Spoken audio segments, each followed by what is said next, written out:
Jaya Radha Madhava Kunja Bihari.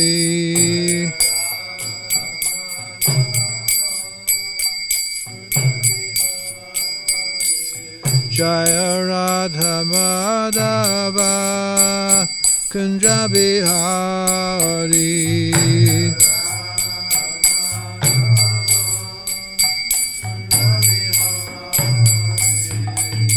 Gopi Jana Vallabha Giri Bharadari.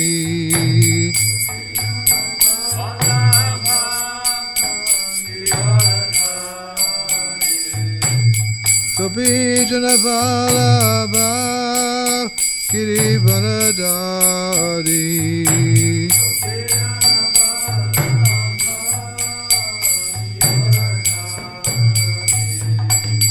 Yashodanandana Prajajanarandana.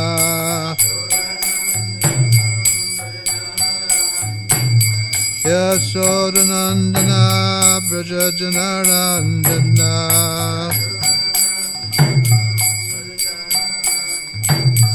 Jamunatira Vanachari.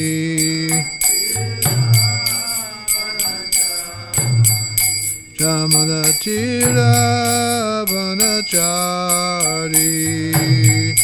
Tira Vanachari. Jaya Radha Madhava Kunja Bihari.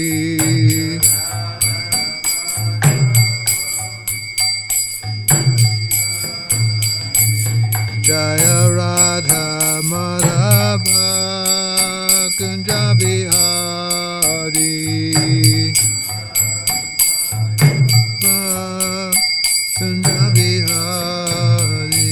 Jaya Radha Madhava Kunja Bihari. Radha Madhava Kunja Bihari. Om Vishnu Padaya Krishna Prasthaya Bhutale Srimati Bhakti Vedanta Swami Nityanamane Namaste Saraswati Devi Gauravani Pacharne Nivasesa Shunyavade Pashatade Satarne. Jai Srila Prabhupada.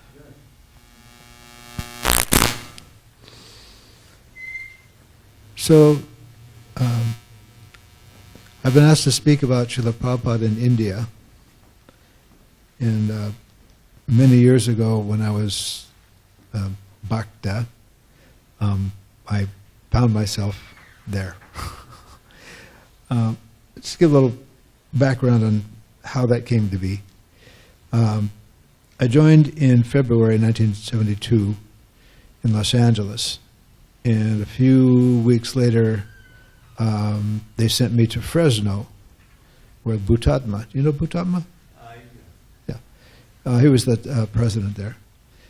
So this handful of...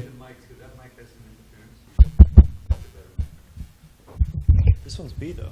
That's the B mic? Yeah. All right, leave it then. Not going to get any food. Where's the other one, the yellow one? This one's supposed to be bad. Yeah, that's the B mic. One is, interesting. One's better. Anyway, so they sent me to Fresno, and there was probably 3 or 4 of us brahmacharis there. So we were one time on traveling Sankirtan. We were going to Reno, but at that time it was somewhere in March or so. And so it was still cold up there, and there was snow, so we couldn't get through. We needed change. We didn't have change. We just had a pickup truck, an old pickup truck. So we ended up going back down to Sacramento, where Keshava and I think Dayanidhi had a temple there. I can't remember. In the early 70s.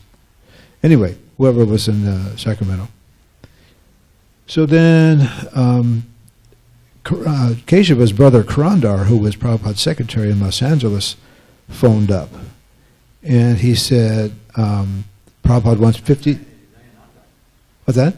Not Dayanidi, Dayananda. Dayananda, that's what I mean. Did I say Dayanidi? I'm sorry. Dayananda, yeah, him and his wife. So, anyway, Karanda called up and said, Prabhupada wants 50 devotees to go to India to build temples. Okay. So, just prior to my joining the temple, I was going to a cabinetry school in Los Angeles. And I thought, oh, I'll go there with my carpentry skills and build temples. This is what I was thinking. Okay. So little did I know what the whole plan was. So they closed the Fresno temple, the Sacramento temple, and the Santa Barbara temple, and sent everybody. They were sending everyone to India. So what happened was, we all met in Los Angeles to collect the money. Okay, so how were we collecting the money? They had a Spiritual Sky Incense Company, and we would go out and try to distribute incense. And who does not know who Sridhar, or Sridhar Maharaj later, who he is? Everybody know who Sridhar Maharaj is? Okay. Who doesn't know? Okay, must all know. Anyway, some years ago he passed away. But he was heading up this group, even though he didn't come with us. But he was the biggest incense distributor. You know, when you get this this COVID test, right? They put this, well, so he would practically do that with people, stick the incense stick, and hit people up for money. And he was, collecting all kinds of money. So if it was just me, if we were all collecting individually, I'd still be out there on Hollywood Boulevard running around, literally running up and down this, would you like to buy some incense? So anyway, so somehow after a few weeks, about a month, we had the money. And then I think it was around May 10th or so, we got on the plane, and we all arrived in Bombay. So I grew up in a suburb of LA. You could say it's kind of like La Jolla, kind of a nice area. Never experienced the heat and humidity ever arriving in Bombay. It was just boom. The noise, the smells, going through the airport, and then getting at a taxi to go out to the property. Okay. So, just like I say, if you think of, you arrive in SanDiego Airport, and, imagine in 1940, some pretty rural area roads, and you end up on the Hoya Shores. Pretty much that's where our temple is, comparatively, in India, that kind of an area, very exclusive property. Okay. So, and as you drive along, there's got the goats and the chickens and, the whole rural scene. This is like where I grew up. I never knew any Indian people, and the first time I went to the LA temple was the first time I've ever really been around Indians. So anyway, I'm 20 years old, Bhakta Paul, and arrive in Jewel Beach. Now just imagine if this temple wasn't here, okay, from the street back to about where the alley is, with just one big field. That's what Juhu Beach property was, where the temple is now. Just a big field, big open field with weeds and a few palm trees and whatever. And in the back there was a compound of apartments arranged in kind of a semicircle. And in the center of that was where the devotees were living. Okay. So what the accommodation was, a foundation of a building that never got finished. It was just a slab. Okay. And devotees had piled up, they obviously got a contractor, and they put bricks around the perimeter and made various rooms. But from about waist high was bamboo, woven bamboo, very, very thin. So things were pretty rudimentary. And the boys were getting sick. I lasted 3 days. I thought it was very, stout and healthy. But after 3 days, I also got sick. Everybody got sick as soon as they arrived. Anyway, it was very, very austere, very, very difficult.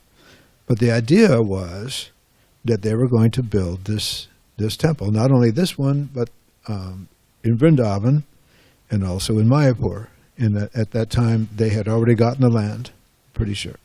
Achyutananda acquired some land in Mayapur.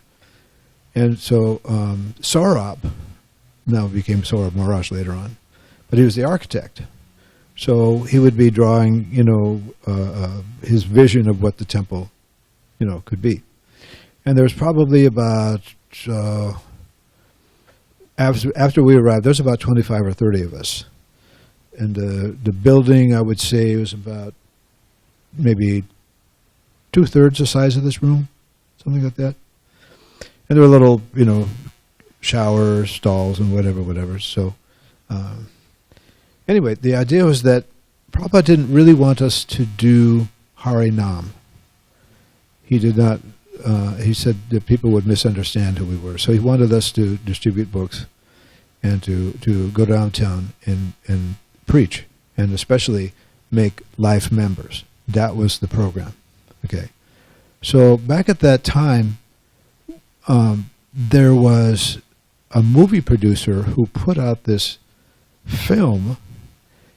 Interestingly, he was not unfavorable, but he put out this film that the Hare Krishnas were, smoking pot, dum. It portrayed us in a very unfortunate light. And at the same time, many people thought that perhaps we were, CIA. That would have been a compliment. So the people didn't really have a really favorable attitude at the time. So making life members, boy, that was pulling teeth. That was really difficult. But if we made a life member, they would donate 1,111 rupees to become a member. And then we were supposed to supply them with a full set of books and other, perks for becoming a member. One of which is that they would be able to stay in any temple in the world, any one of our centers, for about 2 or 3 days for free. All of those things, to fulfill those things, it didn't happen for a while. And still to this day, it's difficult. But that was the plan. So if we made life members, then we would eat. If we didn't make a life member, we had no money. Okay, that was the deal. And anyway, I could go on and on about the experience in Bombay. So after a while, later on in the year, around the end of October, was the beginning of Kartik. And Srila Prabhupada came to Vrindavan, and he was going to spend the month in Vrindavan speaking on the nectar of devotion and the Srimad Bhagavatam. And there's a series of lectures, famous lectures from Srila Prabhupada during that period. So devotees would trade off. Some devotee would go there and spend a week and then come back, and somebody else would go. It was like that, trading off. So I got to go with Hare Kesha Brahmachari at the time. So when I arrived there, Srila Prabhupada was lecturing in the morning on the Srimad Bhagavatam. And the first thing I remember was Srila Prabhupada speaking, and I was thinking, this is just like reading one of his books. There's really no difference.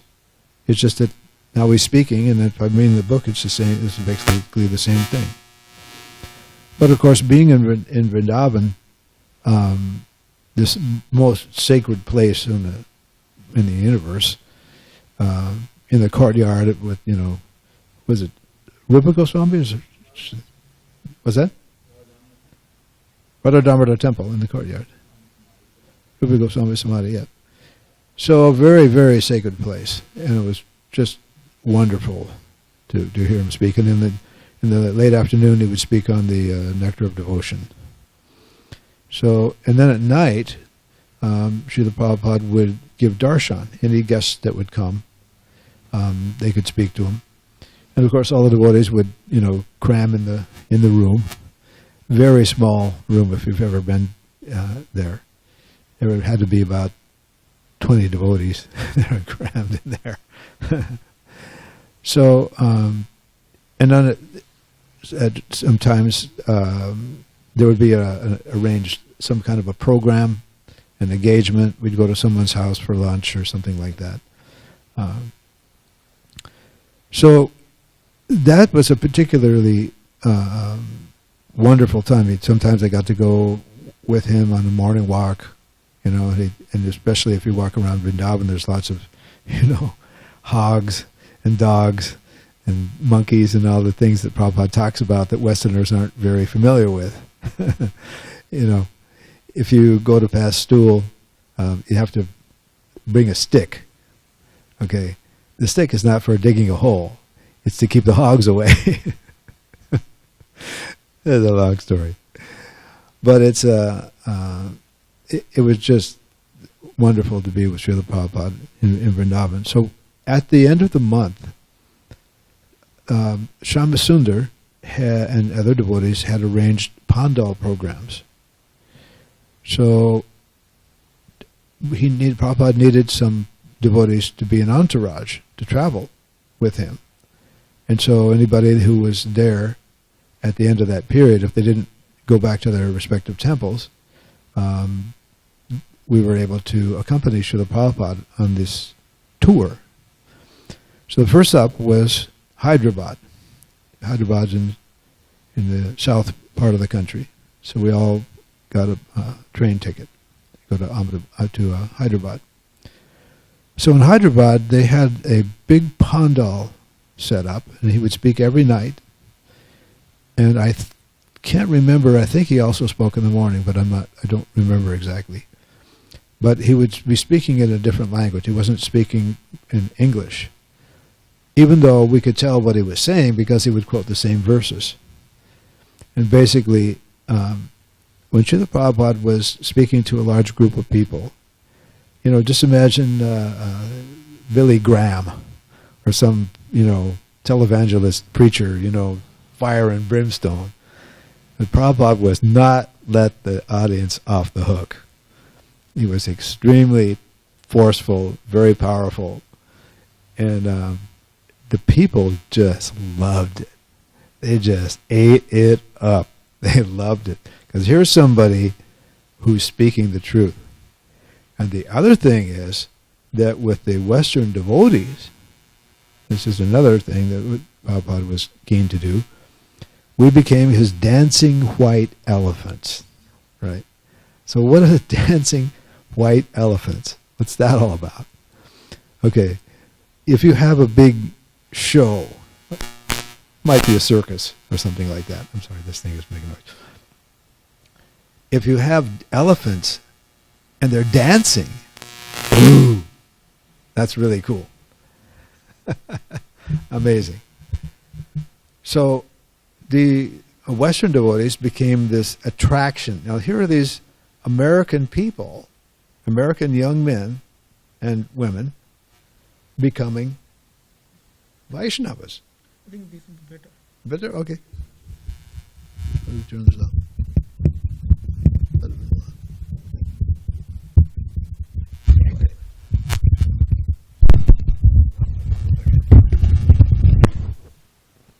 Hare Krishna. No, sorry. So dancing white elephants meant there was a showing off that these Western people, Western devotees, had become Vaishnavas. It was unheard of. Unheard of. You have Westerners taking up what they probably consider to be Hinduism or whatever, becoming better Vaishnavas than they are. And Srila Prabhupada would point this out. This is a part of his preaching program. And he would compare the Western civilization with the Indian culture. He said that the Westerners, although they had all this technology, spiritually practically blind. And the Eastern culture, lacking the modern amenities or whatever, if you put the lame man on the back of the blind man, it makes a pretty good team. Because the lame man, okay, he's got somebody to carry him around, and the blind man, he gets direction, right? So Prabhupada was very keen on having the coalition of the Western devotees, at the same time helping to spread the Indian culture. And he encouraged the people that you're born in India, and it's your birthright. You have all these scriptures, you have all this knowledge, you have all this realization, all the incarnations of God are prepared there, all the great sages and Srila Vyasadevi, everyone's there. It's in India. That's the treasure. And that's what Srila Prabhupada wanted to impress the Indian people. Why are you looking to the West for these trinkets? Here's the people who have given it up. These are not poor people. And if you look at, for example, Giriraj, his parents were millionaires. And in fact, they tried to bribe him. They come back and we'll set you up. We'll have, get millions of dollars. Just come on home. And he refused. So here are these Westerners, formerly didn't know anything about Krishna, even a few years, and all of a sudden we're mad after Krishna. Of course, well, they were, maybe not me, but anyway. So this was Prabhupada's program. So in the evening, he'd have a Pandal program. And then in the morning, speak on Srimad Bhagavatam. And like I said, I can't recall if he had a morning Pandal program.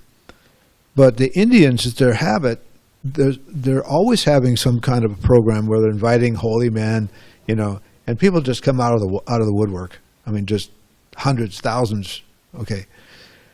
And so that was Hyderabad. During the day, we would go out in Harinam on the streets and stuff, and there was a drought going on at the time. Okay, it had been going on for many years. It was very serious. So we would go, in the streets and by the time we were going to leave, it started raining.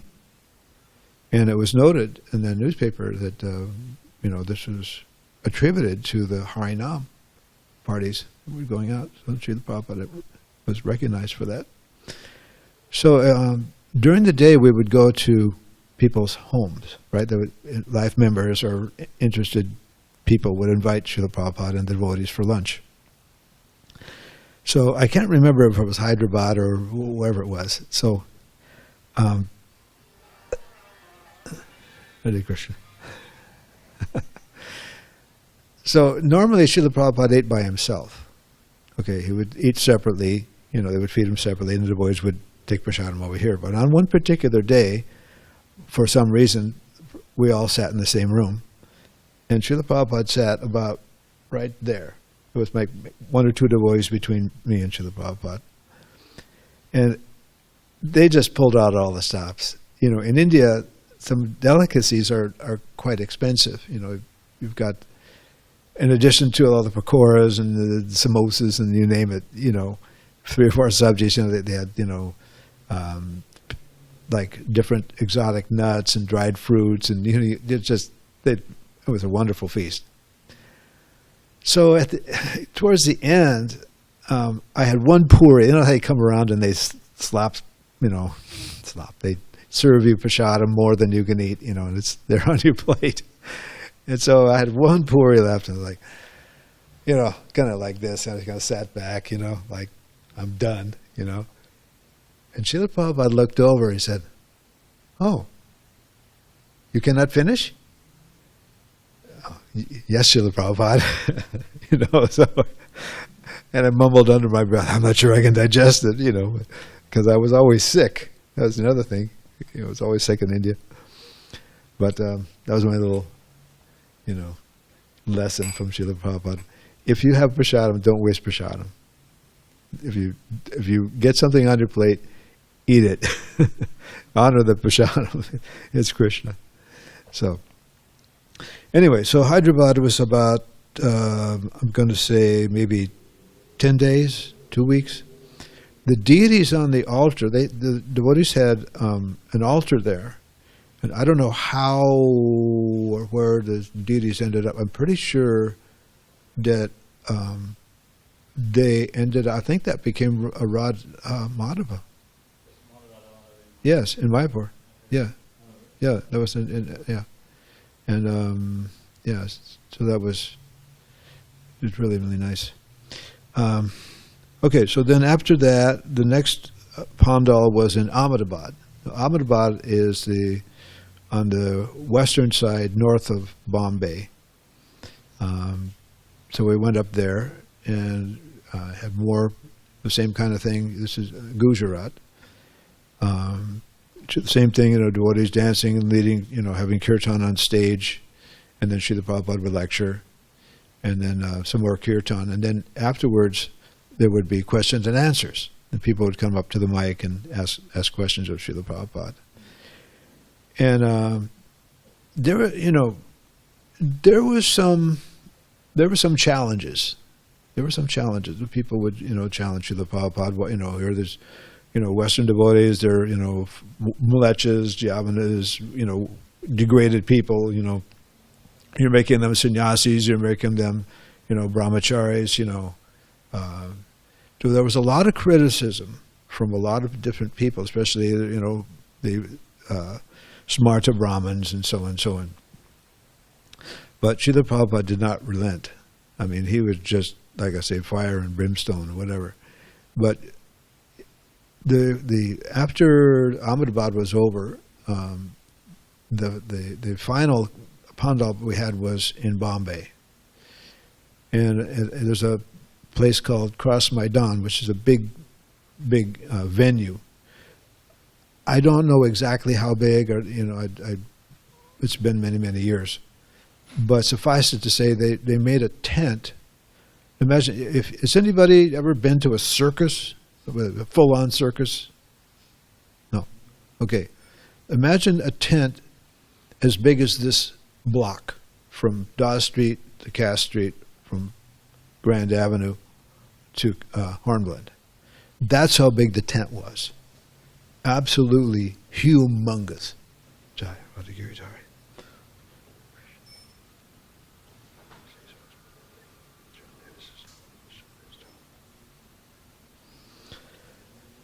Jai Jagannath, Jai Baladev. This was in 1972, at the end of December and early January. Okay. So they arranged for a big blimp with advertising. I mean, they just plastered the whole town with advertising. I don't know how Shyamsundar did all this stuff. He was absolutely empowered. Not just one city, 3 cities. And each program was a wild success. And Srila Prabhupada was very pleased. So the final one in Bombay was, of course, the big daddy of them all. And this huge tent, there were 20,000 seats. And it can see, of course, in India, everybody's packed together like sardines. But there was a lot of, it was humongous, absolutely humongous. And every night the devotee would, have kirtan and lots of people came. The final night, they put on a play. Some of the Madhajis put on a play. Where Krishna gets a headache, and he's asking for the dust of the devotees' feet, right?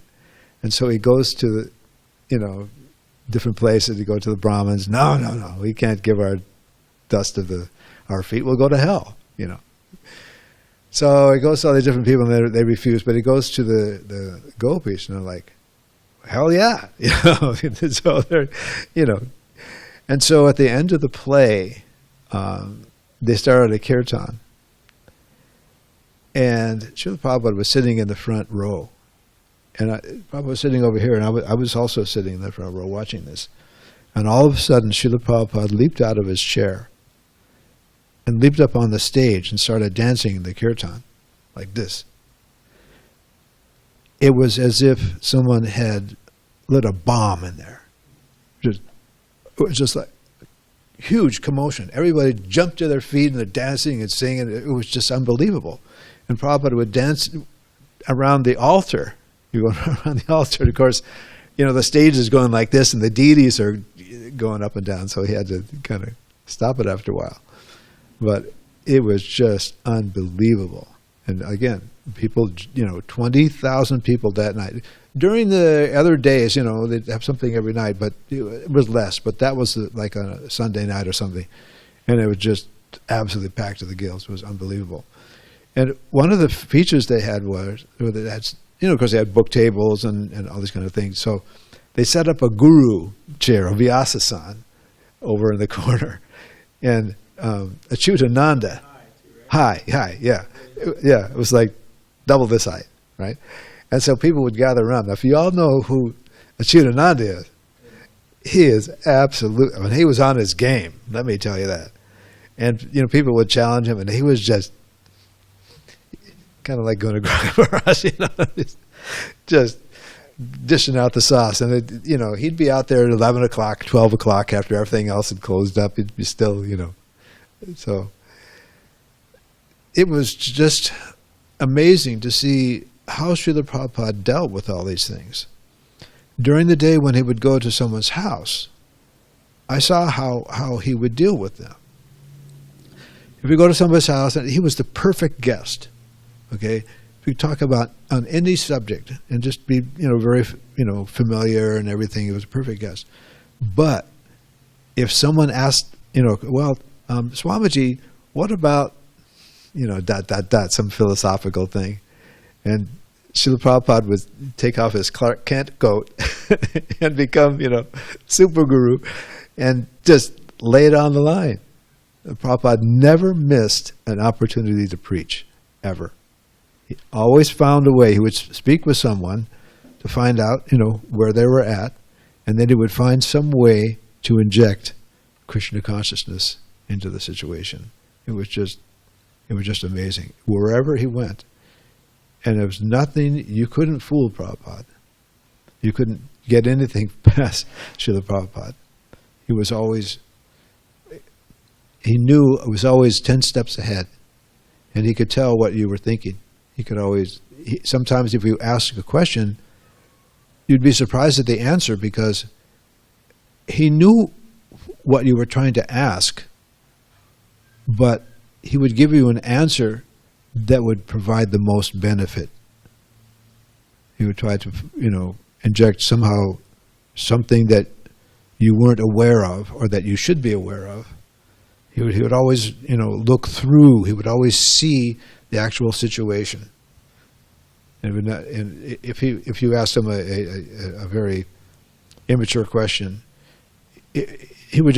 sometimes he would just avoid it, and then he would point out your defect. But that's the thing about Srila Prabhupada. He was a guru. It's the duty of the spiritual master to chastise and to correct. Not that, I'm okay, you're okay. Because the position of the spiritual master is, you're coming to me because you're not okay.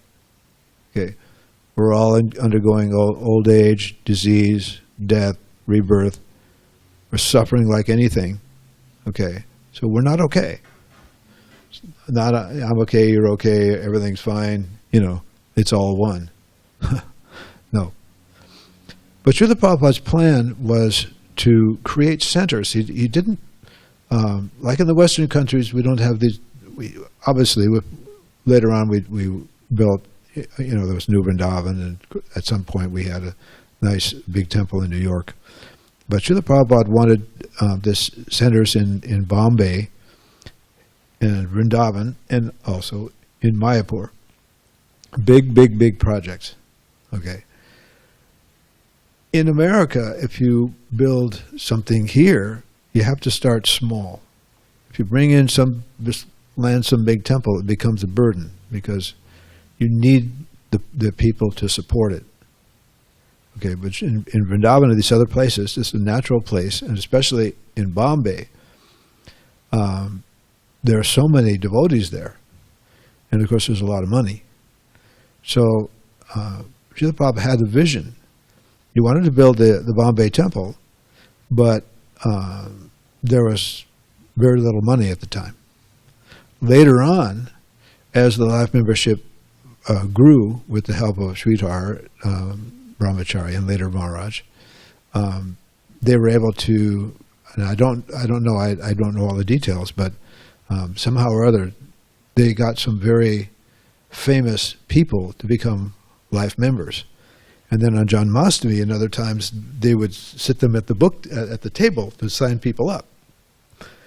Well, if your favorite movie star, Bollywood star, happens to be sitting at the table, it's pretty good impetus for people to show up and, want to sign up with them, get their picture taken with them or whatever, So the life membership, it took off so much that they had to start vetting people. Well, we're not sure if we want to have you with a life member, whatever. I've heard these rumors. But the point is that Srila Prabhupada had a different vision in India as in the Western countries.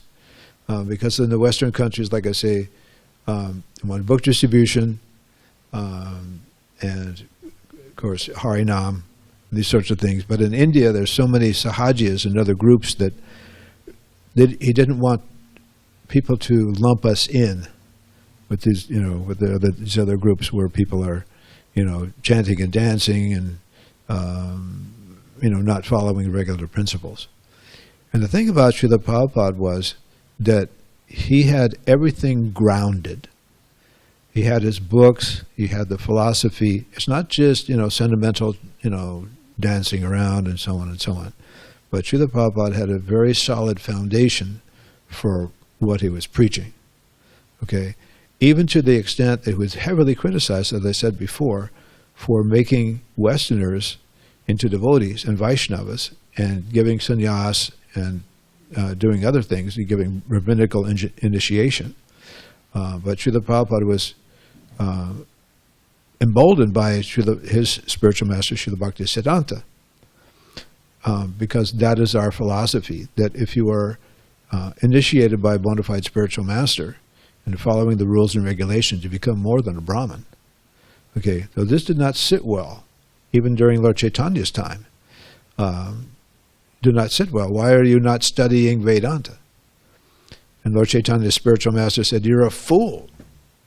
He called Lord Chaitanya a fool. Why a fool? He said, you can't study Vedanta. You simply chant the holy name of Krishna. And that, of course, is for our instruction. Obviously, he understood Vedanta perfectly. He's Krishna himself. So Srila Prabhupada came, but he wasn't sentimental. He was very serious, and people understood when he would speak, they understood his purity. They understood, he's speaking the right stuff. He's not watering it down. So later on, of course, in these different places, Srila Prabhupada was able to establish all these temples that he wanted. And I went back to Bombay after about 40 years. I left there in 1973, and probably 2 or 3 years ago, I went with Yudhisthira, and I managed to visit the property in Juhu Beach. And I could not understand, other than very vaguely, where I was, because the whole area is completely transformed. And someone told me that property in that area is the most expensive real estate on the planet, if you can imagine that. Okay, it was more than Manhattan, more than anywhere else in the world. Okay, and when we were there, it was a swamp. In the back of the property, there was a culvert where the water would flow to the ocean. And there was mosquitoes, and you can imagine there were snakes, and you name it. And the rats, and the mosquitoes, and everything, Jagat Purush, do you know Jagat Purush? Okay. Jagat Purush kept us alive. He was the staunchest brahmachari I've ever met. inside that hut, there was a thatched roof. They put, Narnarayan put canvas over it so that it wouldn't leak when the monsoons were about to arrive. So it made the whole thing into an oven. So on a normal day, it's 110 degrees. Inside that hut, it had to be 140. It was so unbelievably hot, you could not possibly imagine it. And of course, me, I was in the kitchen cutting vegetables.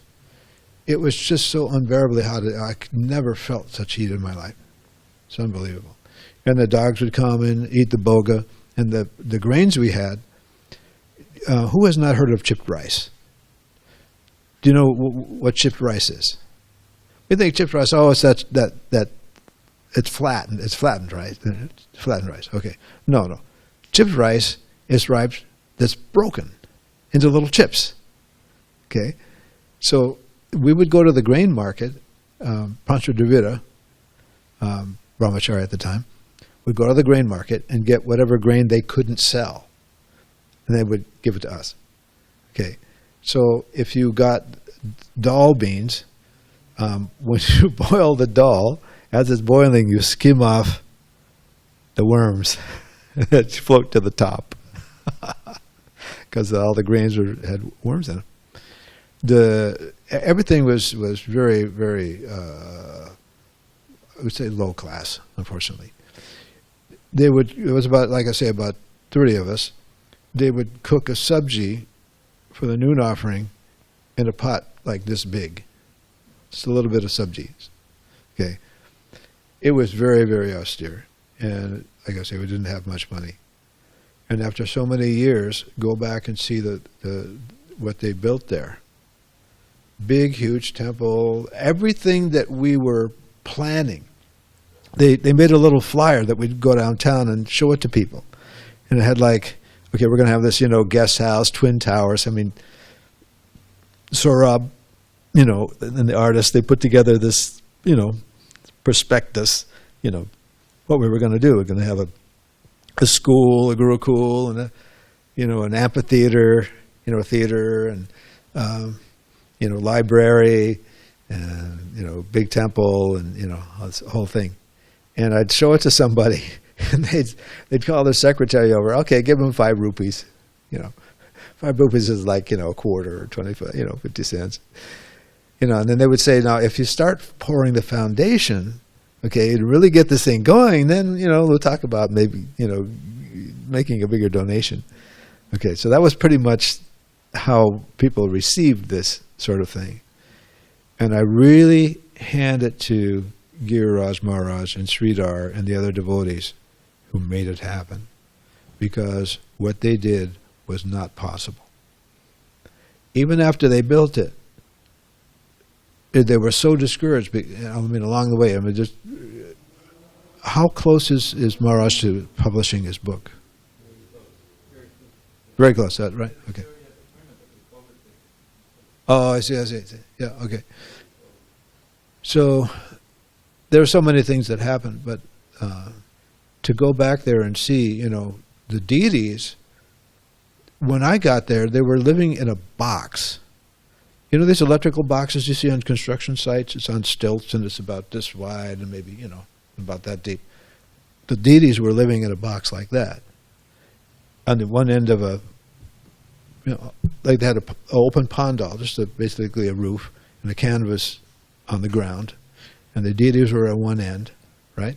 And they just opened the box, and then that's the altar. Okay. So now, so many, 40, 45 years, whatever many years it is, to see the deities, and the whole thing came up exactly as planned. As when all the difficulties they had in opening it, and the municipality dragging their feet, and on and on and on. How they were able to do that was just unbelievable. Because again, the devotees were fighting. I tell you so many things that happened. But somehow or other they managed to push it through and make it happen. And so, going to see the the whole thing, it was just overwhelming. I even got to climbed up on top of the towers, and I still couldn't figure out where I was. I had to sneak up there. But looking around, it wasn't anything like what I remember back in the day. It was just unbelievable. So Srila Prabhupada knew all these things. Srila Prabhupada saw that property before he came to America. He went to see Sumati Morarji, who gave him free passage on the steamship. And while he was there, he noticed this property. And so, like I said, Prabhupada did not miss anything. No one could ever pull the wool on Prabhupada's eyes, ever. Okay? So, this gentleman, this demon actually, Mr. Nair, who owned the property, offered it to the devotees for a very reasonable price. But Srila Prabhupada knew that if we were to squat on the property, Indian law does not allow anyone to drive you away. Okay? If you're a multi-billionaire in India and someone overnight happens to make a little lean-to somewhere on your outskirts of your property, you can't drive them away. There's just too many people. They have to go somewhere. Okay, so Srila Prabhupada knew that, so he wanted devotees to live on the property, whatever it took. And so basically we were like camping, only like worse. So we didn't, it's very austere. But in the end, Mr. Nair tried to drive us away. He tried to keep our down payment and drive us away by various legal maneuverings, because he was an attorney. And of course he had influence on people in the municipality. So he we had erected a temporary temple after a while, and he sent some thugs to go and tear it down and, cause trouble. And in the end, Mr. Nair conveniently met his maker, and so they cleared that obstacle. But you all know the story of Sudama Brahman. Sudama Brahman goes to see Krishna in Dwarka, and he comes home and he can't find his house. Where my house used to be here. What's this palace doing here? So this was kind of like in reverse. Krishna's in this little box in the middle of a swamp. It wasn't really a swamp. I mean, it's an open field, but there was a swamp over there. And they come back so many years later, and he's got a big palace. It's just very, very nice. Very, very, very, very sweet. So as far as Vrindavan, and Mayapur, of course, I don't know. Do you know who Tejas is? Do you know Tejas? Yeah. Tejas Roy, yeah. Yeah. So he was in Delhi. So after that pandal in Bombay, they split everybody up, and they sent myself and a couple other brahmacharis to New Delhi to be with Tejas. Okay. So Tejas basically made all the arrangements for the construction of the Vrindavan temple. If Tejas hadn't been there, there probably wouldn't be Vrindavan temple. Now, everyone knows that Guru Kripa and his party collected a lot of money in Japan. Basically, they built the Gurukula. But when I was in Delhi, I saw what Tejas was doing. Okay. So Tejas is a kind of devotee who will go out of his way to make sure that you don't think anything of him. Okay? He's fanatic that way. Okay, he told me, and I had some years later, I had like a chat, instant messenger, whatever, Facebook, whatever. And he told me that he had more association than any other devotee in the whole movement. The most association with Srila Prabhupada. And he made every single member of Parliament. This is like going to the Congress and making every single congressman a life member. And he told me he would go to someone, and I used to go with him. And he'd sit in their office, and he would just sit there and make like funny faces and say, "Well, so when are you going to become the member?" Hmm? And he would, he was a very eccentric person, shall we say. And he would just stay there until they find, "Oh, okay, all right." And then they would give him a donation or whatever, So he said he made every single member of parliament. What he would do is he would twist their arm. Okay, now you become a member. So who else can we get? Who else have friends? That And of course, everyone in these political situations, everybody knows each other, right? So he made all these members of parliament life members, and he would go to Srila Prabhupada, and Prabhupada would tell him what to do.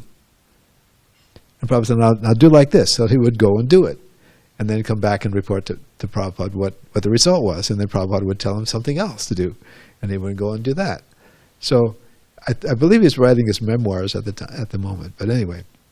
He does not have very good health, and he never did. He was kind of a scrawny type.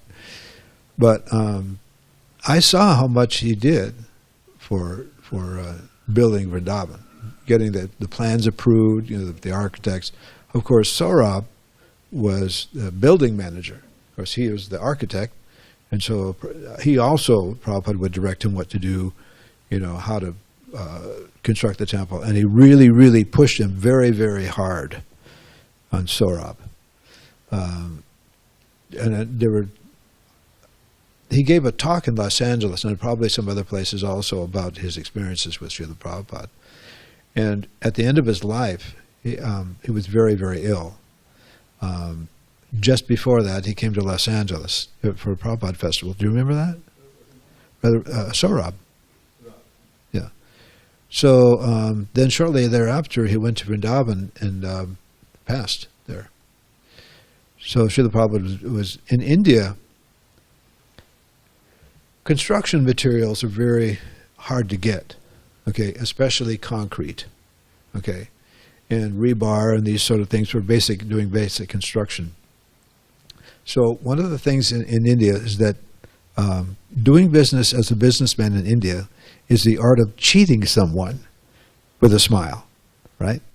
How to if you get a taxi ride or go on a rickshaw, they'll all, especially for Westerners, and here Westerners come there, we're an easy target, right? And so you have to guard these materials and make sure that they don't cheat you or, in the concrete, add more sand while you're not looking. So, because the actual material is the concrete, the glue that holds the things together. And I even heard that the Samadhi in Mayapur, the original foundations, didn't have enough concrete in the mix. Okay, so who knows what's going to happen. But anyway, so this is a very big problem in India. You have to be very, very careful not to get cheated. And getting things done means you got to sometimes grease some palms. Okay, you don't want to, but it's just part of the deal. So getting things done in India is extremely difficult. It's like standing with your feet locked in concrete, trying to get something done, or pushing a string. Okay, yeah, it's very, very difficult. So Srila Prabhupada understood all of this. In fact, in the beginning in Mayapur, the Prabhupada said, "Well, we want to build this building." The devotees were saying, "Well, we don't know how to build a building." And Prabhupada said, "You just,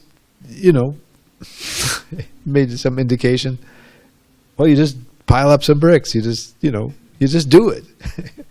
And Prabhupada would empower devotees to do things that on the surface couldn't be done. That was the thing that we experienced, and it's still going on. If someone is surrendered to Krishna, then Krishna makes the impossible happen. And this is what early devotees found out. Prabhupada says, "Go make a magazine." And they're like, "How would I do that? All I know about magazines is buy one in the magazine rack and you read it." But Srila Prabhupada would give indication, and then by the devotees' surrender, they were able to do things that practically were not possible. And again, this Bombay project, with all the difficulties they had, in the end, that made the success even more spectacular. Okay, people still go there. They have a restaurant there, a 5-star restaurant. If you go there, you cannot believe the variety of prasadam.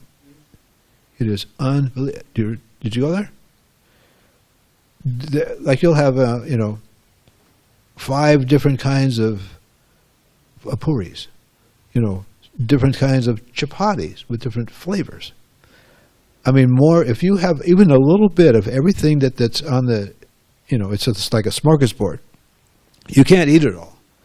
If you have, you'll fill up a thali this big and never be able to finish it. And then they come around with ice cream and other things, It's just unbelievable. And the people there, this is the thing. If you go online, you can see the deities, right? They're the most opulent deities in the world. Unbelievable. And you see, the people really love the deities there.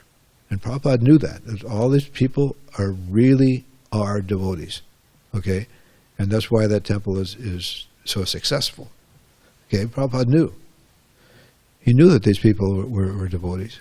And I've met people who, in my piano tuning business, who lived near there and grew up near the temple. They knew everything about it. So it was just a wonderful success. Then in Mayapur, Srila Prabhupada, he started with one's building there. When I lived there in 1973, after I left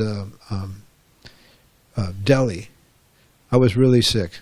I wrote my father give me funds to buy a ticket to come back because I was really, really sick. In the meantime, I got a letter from Jayapataka. He said, Prabhupada wants the devotees to learn how to make mridangas. Okay. Would you like to come to Mayapur before you leave and spend a few months and learn how to make mridangas? Okay. So I got the money from my father and I put it in the bank, and I went to Mayapur. And Jayapataka arranged with a local mridanga maker. So I used to ride my bicycle or ride a bicycle down the road, and I would spend about 3 months watching this guy, taking notes and so on, making mridangas. And then after a while, they created a hut on the land, and they invited him to, come every day and make the drums there. And the devotees came from around the world to learn how to make mridangas. And do you know Ishan? You know Ishan. Okay.